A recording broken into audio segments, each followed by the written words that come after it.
Assalamu alaikum wa rahmatullahi wa barakatuh. Dear students, this is class 6th and I am teaching English. The topic which is going on, it's the story, A Tale of Two Birds. It's written by some anonymous author. The author has not been mentioned. In previous lecture, we studied that there was a mother bird who had two baby birds living in a nest on a tall tree. Their nest gets blown off due to a strong wind, a storm. Later we saw that the two birds got separated while their mother got killed in the storm. One of the birds landed in front of a cave in which there was a gang of robbers, and the other bird landed outside a Rishi's ashram. We also found that the days passed, the birds became big. तो ये दोनों बच्चे जो हैं वो बड़े हो जाते हैं. फिर एक दिन जो है किंग ऑफ द कंट्री शिकार करने के लिए वहां आ जाता है उस जंगल में, और एक हिरन के पीछे पीछे भाग जाता है. तो आगे हम देखते हैं कि जो है वो किंग जो है उसको वो अपना रास्ता भटक जाता है, वो खो जाता है, he lost his way. और फिर वो कहाँ जाता है वो हम आगे देखेंगे. We are on page number 10, page number 105 rather. So the para reads like this: He rode on for a long time till he came to the other side of the forest.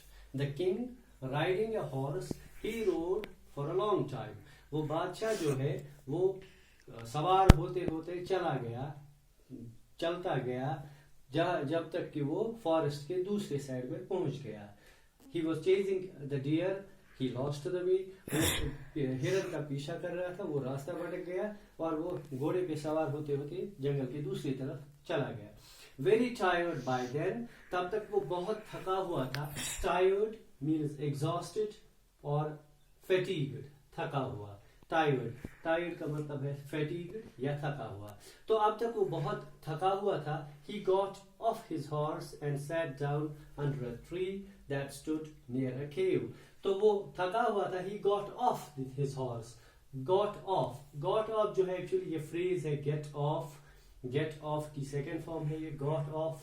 तो इस phrase का माने है to come down from, यानी कि dismount, उतर जाना. वो घोड़े से उतर गया and sat down under a tree that stood near a cave. फिर एक ट्री के नीचे बैठ गया.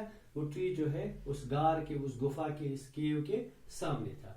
Suddenly he heard a voice crying out. अचानक से उसने एक आवाज सुनी, जो आवाज ऐसे लगा रहा था quick, hurry up, जल्दी करो, hurry up, there is someone under the tree. और इस पेड़ के नीचे कोई बैठा हुआ है. Come and take his jewels and his horse. चलो आ जाओ जल्दी से. कोई आवाजें लगा रहा था पेड़ के ऊपर से. चलो जल्दी करो, इस पेड़ के नीचे कोई बैठा है, चलो इसके ज्वेल्स, उसके जेवरात और उसका घोड़ा ले लेते हैं, चुरा लेते हैं. तो ये बादशाह आवाज सुन रहा था. एक्चुअली क्या था, ये एक बर्ड बैठा था उसी पेड़ के ऊपर. Come and take his jewels and his horse. चलो आ जाओ जल्दी, उसके ज्वेल्स और उसका घोड़ा ले लेते हैं. Hurry or else he'll slip away. Hurry, जल्दी करो, और ये वरना else he will slip away, वो भाग जाएगा. Slip away means to run away quietly, stealthily, चोरी चुपके कहीं से निकल जाना, भाग जाना. Slip away, ये भी फ्रेज है. हाँ, there is someone under the tree. Come and take his jewels and his horse. Hurry or else he'll slip away. The king was amazed. बादशाह ये सब सुन रहा था, उसी पेड़ के नीचे था. He was amazed, वो सरप्राइज हो गया. He wondered, वो हैरान हो गया. He got surprised, he got amazed. He looked up and saw a big brown bird in the tree under which he was sitting. उसने ऊपर देखा तो एक क्या देखा, एक बड़ा सा ब्राउन कलर का बर्ड था जो उस ट्री के बीच में बैठा था. In the ट्री के बीच में बैठा था, पेड़ के ऊपर, जिसको हम बोलते हैं was sitting in the tree. He also heard faint noises. उसने faint noises भी सुनी, आवाजें सुनी. Faint यानी not loud, धीमी आवाजें वो आ रही थी. Faint means not loud, धीमी आवाजें आ रही थी, उसने सुनी. Those noises were emanating from, शोर सा हो रहा था, emanating. एमिनेट वर्ब है टू कम आउट फ्रॉम, यानी खारिज हो रहा था, निकल रहा था, थोड़ा सा शोर हो रहा था, गुफा के गार के अंदर से गिर रहा था. The sound, the noises emanating out from the cave. He quickly got on to his horse. यहाँ पे एक ये phrase है got on, ये भी phrase है. Got on means to mount, ride या चढ़ना. जिस तरह हम get off का देखते हैं, इसी का opposite है get on. यहाँ get off, get on. Second form of verb बन जाएगी. यहाँ पे got off, यहाँ पे got on. इसी तरह he quickly got onto his horse and rode away as fast as he could. वो जल्दी से घोड़े के ऊपर बैठा और भागा इतना जोर जितना वो हो सकता था, इतना तेज वो भागा. Soon he came to a clearing which looked like an ashram. अचानक से वो भागते भागते एक ऐसी जगह पहुंच गया. Clearing means a place in the forest where there are no trees. जहाँ पे पेड़ नहीं हो, साफ किए गए हो पेड़, या ऑलरेडी नहीं हो पेड़. वो जगह एक आश्रम सी लग रही थी. इट वॉज द ऋषिज आश्रम. वहां पे एक साधु महाराज, साधु संत जो है उसी का आश्रम था, उसी के आराम करने की जगह थी. The king tied his horse to a tree and sat down in its shade. बादशाह जो है उसने अपना घोड़ा एक पेड़ के साथ बांध दिया और खुद उसी पेड़ की छाव के नीचे छाव में बैठा. Suddenly he heard a gentle voice announce. उसे अचानक से उसने क्या देखा, एक धीमी सी आवाज ने अनाउंस किया, ऐलान किया, प्रोक्लेम किया, आवाज लगाई. वेलकम टू द आश्रम सर. आपको खुशामदीद करते हैं इस आश्रम में sir. Please go inside and rest.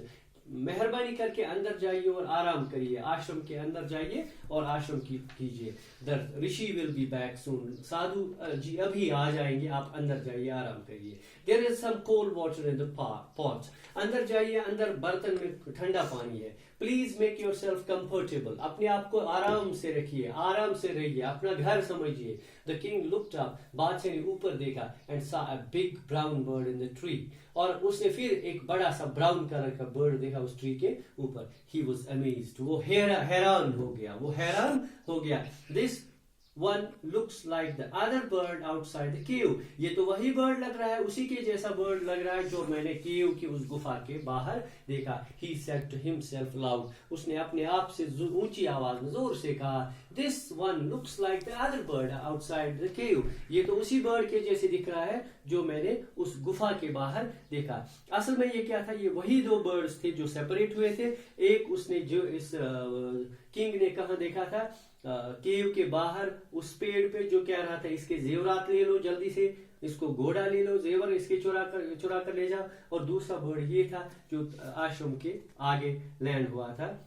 ये इस किंग को बड़े ऑनरेबली एड्रेस कर रहा था, इज्जत से कह रहा था, बड़े एहतराम से कह रहा था, अंदर जाइए, आराम कीजिए, पानी पीजिए वगैरह. तो आगे हम नेक्स्ट पैरा जो है वो कल पढ़ेंगे. Thank you.